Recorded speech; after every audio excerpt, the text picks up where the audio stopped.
Hey everyone, Nut Free Mama here. Today I'm going to show you how to make Kit Kat ice cream cake. Okay, let's start off with our ingredients. First, you're going to need 1.5 quarts of vanilla ice cream, and you want that softened at room temperature for 5 to 10 minutes. So I just got mine from the store and I just put it immediately on the counter. Then we're going to need Kit Kats. So I'm not sure if you know, but now they make Kit Kat thins. So our peanut and tree nut allergy kiddos can eat these. They're safe. I got these at Dollar Tree and I just got 10 packages. I'm not really sure how many I'm going to need because it says you need 24 of the snack size Kit Kat bars unwrapped, and since these are thinner, but of course you may want to do your own research, but these, you know, say nothing about peanuts or tree nuts like the other Kit Kats. I'm thinking they're made in their own facility. They contain milk, wheat, and soy. Like I said, Kit Kat Thins is what they're called. They're a new product. And my allergy kiddo loves them. He probably ate a whole bag already himself. So after the Kit Kat, then you're going to need 2 of the 7.25 ounce bottles of chocolate shell topping. This is where I ran into a problem. I could not find any that was safe for peanuts or tree nuts. So I did a little research and I'm going to try to make my own. So basically what I'm going to use, you want to use chocolate chips. You don't want to use, you want to use some kind of sweetness in them. So I'm using the milk chocolate chips. You could use semi-sweet, whatever you want, but they have to have some kind of sweetness. They won't work if not. And then, so I'm going to use the whole bag of that, and then I'm going to use 4 tablespoons of vegetable oil. You could also use coconut oil, but of course I can't do that because my oldest is allergic to coconut as well. So that's it, and then you're going to need a loaf pan. So that seems pretty easy. So we're going to go ahead and get started. Alright, so first you want to take your loaf pan, and you want it to be a 9x5 loaf pan, and you're going to just line it with plastic wrap. So use 2 pieces because you want to cover it all. You want to make sure lengthwise and widthwise it's covered, and you have an overhang out of the edges because we are going to flip this whole dessert upside down when it is ready. Alright, so our first step is you want to take your ice cream and just put about 1/3 of it on the bottom, and you want to just spread that out as evenly as you can. I'm going to try to use a rubber spatula for that. Alright, my first layer of ice cream is in there. You really want to pack that in because you don't want air pockets. So next we are going to press Kit Kat bars into the ice cream in a line. So just do it however you want to fit them in there. So now I have to unwrap all these little Kit Kats. So have fun with that. Okay, my first layer of Kit Kats is assembled now. I used 20 of them, so that was about 2 of the Dollar Tree packages. I think I counted 9 in each one. So now I am going to go ahead and put another layer of ice cream and just repeat this. So we're going to have ice cream Kit Kats, ice cream Kit Kats, ice cream Kit Kats. You should be able to have 3 layers.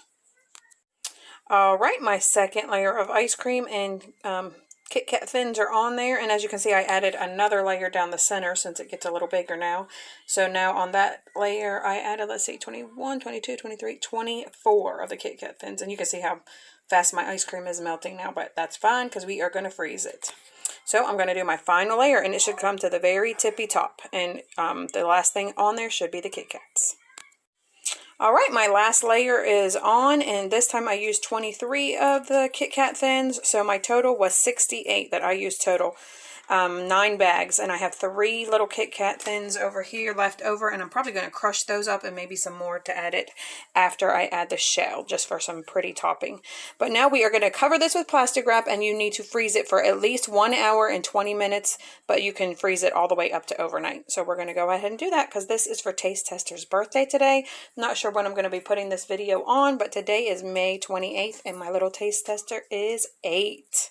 So we've been doing this channel for 4.5 years now.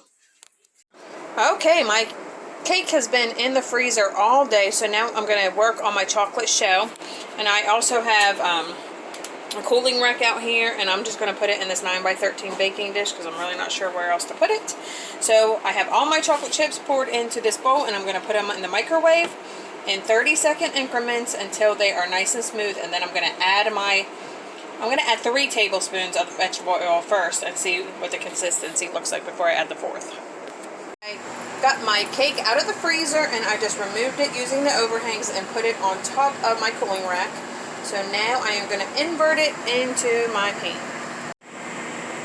Alright, that was easy enough, so now we'll just go ahead and remove all of the plastic.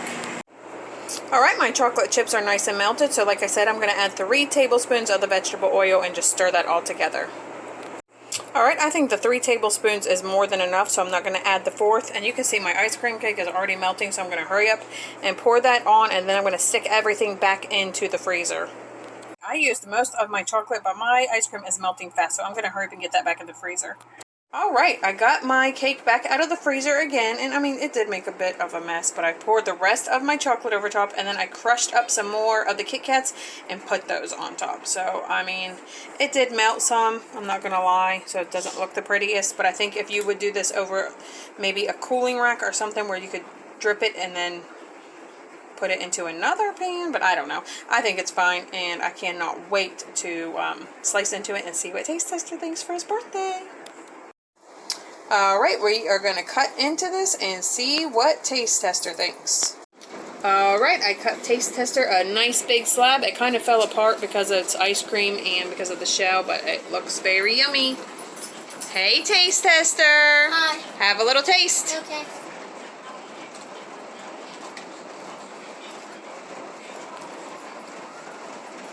Dang, Afrima, that's good. Do you like it? Yeah. Alright, everyone, come back and see us again. Don't forget to like and subscribe. Subscribe. Happy 8th birthday, Taste Tester! Yay. Bye!